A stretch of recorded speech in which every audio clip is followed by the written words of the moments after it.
こんにちは。The Language Year's Comprehensible Input for Learners へようこそ。今日はですね、引きこもりというテーマについて、少し静かに考えてみる時間を持てたらなと思っています。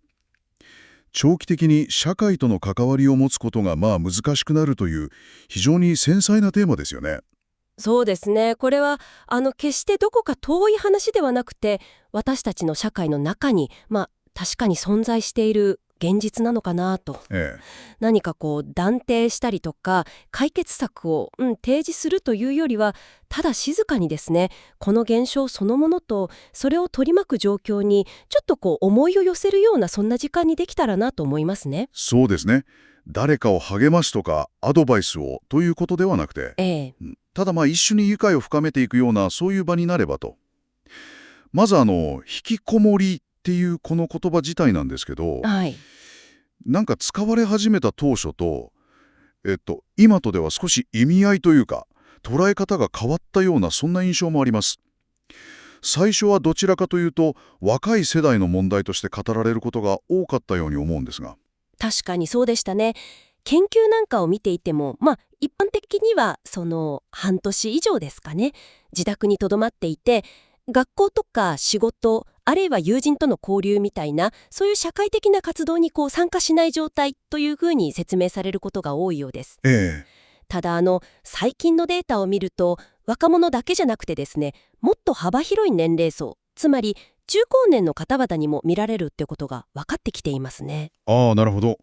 8050問題なんていう言葉も聞かれるようになりましたしね。そうなんです。80代の親御さんが50代のお子さんの生活を支えているというような、それだけ長期化しているケース、あるいは高齢化が進んでいるケースもあると。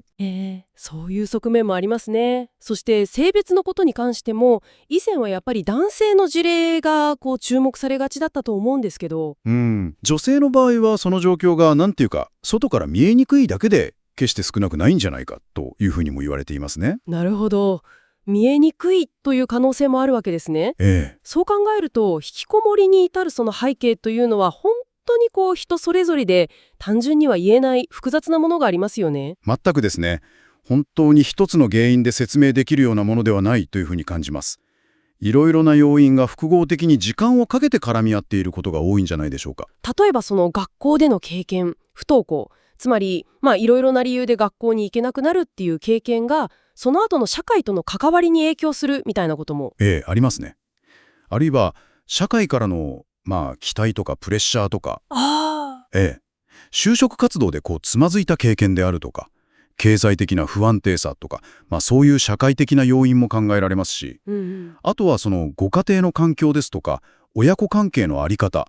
それからご本人がもともと持っている気質とか性格みたいな、そういう個人的な側面も。インターネットとかゲームとの関わり方みたいなことも言われたりしますけど、それも多様な側面の一つであって、それが直接の原因だと断定するのはやっぱり難しいですよね。そうですね。それから心の健康の問題、精神的な不調が関係している場合ももちろんあるとは思うんですが、これも引きこもりイコール精神疾患というわけでは決してない。ここは非常にデリケートに考えるべき点だと思いますね。決めつけたりとか安易に診断したりするような視点は避けたいところです。なるほど。この現象って以前は割と日本特有のものみたいに語られることもありましたけど、近年はちょっと違う見方も出てきてますよね。そうなんですよ。例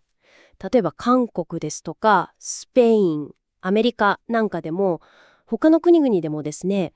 同じように長期にわたって社会的に孤立している人たちの存在というのが報告されているんですね。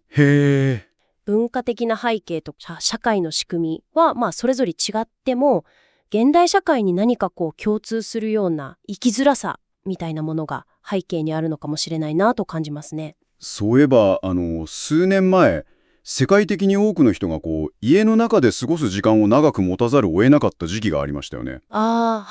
外に出ること自体が難しくなった時期がですね、もともと孤立感を抱えていた方の状況をさらに深めてしまったという可能性もあれば、あるいは逆に家で過ごすことへの社会全体の抵抗感みたいなものが少し笑いだというようなこともあったかもしれませんね。そうですね。社会全体のそういう経験が個々人の状況にどう影響したのか、それは一概には言えないですけども、ええ。でも考える上での一つの視点にはなるかもしれませんね。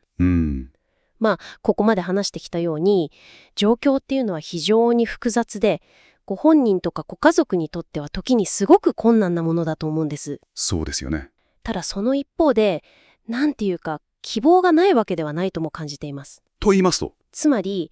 長い間その社会との接点が持てなかったとしても、そこから少しずつまたつながりを見つけていくっていう道筋も確かにあるということなんです。なるほど。もちろん簡単なことではないでしょうし、時間もかかるかもしれない。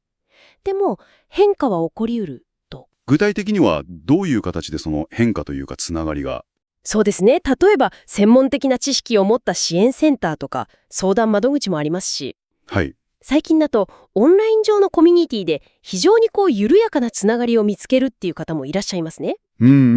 あるいは同じような経験をした人たちが集まるピアサポートのグループ活動とか、カウンセリングのような専門的なサポートももちろんあります。ご家族の関わり方っていうのもやっぱり大事になってくるんでしょうね。そうですね。ご家族が適切なサポートを受けながら、ご本人のペースを尊重しつつ、焦らずにですね、少しずつ外の世界との接点を取り戻していく、そういう歩み方もあると思うんです。